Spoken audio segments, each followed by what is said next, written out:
Hello, I'm Jason Sloss. It's 6 o'clock, time for news.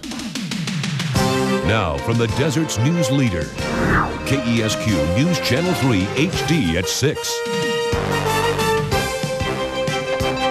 People all over the country continue to pay tribute to the late Betty Ford. In Grand Rapids, Michigan, at the Gerald R. Ford Presidential Museum, visitors are taking turns signing a remembrance book in honor of the former First Lady.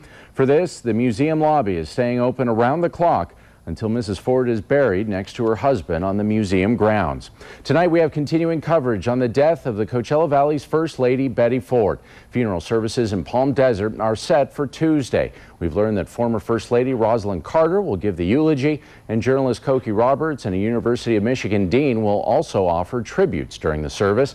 Betty Ford passed away Friday in Rancho Mirage at the age of 93. News Channel 3's Philippe Jagal spoke with members of her local church who remember an amazing woman whose legacy will live on.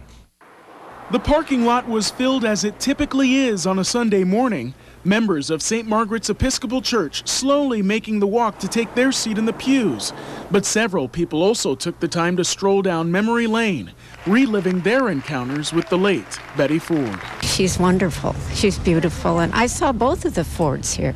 They came a lot. She wasn't what I would call like an extrovert, but she was very, very nice, always very gracious. Ford touched the lives of many members of her congregation, even if her interaction with them was brief. Many years ago, when she had breast cancer, I had it after she did, and she called me in the hospital. What did she say during that call? She encouraged me. Well, I was so sick the day after, but she encouraged me, that she had had it and everything was going to be all right. And obviously it is. Oh, yes. We're going back 30, 40 years ago. Ron Borson and his wife Liz are from Sun City. Both have been going to St. Margaret's for 20 years and saw the former First Lady and President several times. They were smiling and very affable. At the church, you usually give the peace where you turn around and shake hands, and they were right behind us. And that day, they were going to skip the peace, and I thought, oh, no way, I want to shake hands with them. So I shook hands with Betty Ford and Gerald Ford, too. Gretchen Landers says Ford's legacy will most likely be that of the Addiction Rehabilitation Center she founded years ago in Rancho Mirage. Ford helped thousands of people from all over the world. Her death is sad. But, 93, I think, and she had a beautiful life. She made quite an impact, and especially in the desert. Philippe Jagal, News Channel 3, Palm Desert.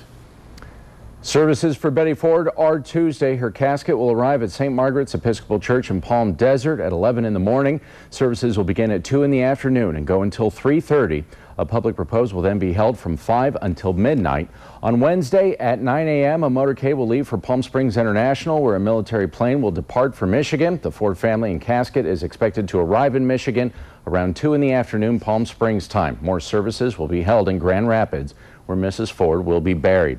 And if you'd like to attend the public repose on Tuesday, you will need to take a shuttle from the Indian Wells Tennis Garden. You're encouraged to get there by 3 o'clock. Shuttles will start at 5. Again, the public repose is at 5. You also need to plan for security checks.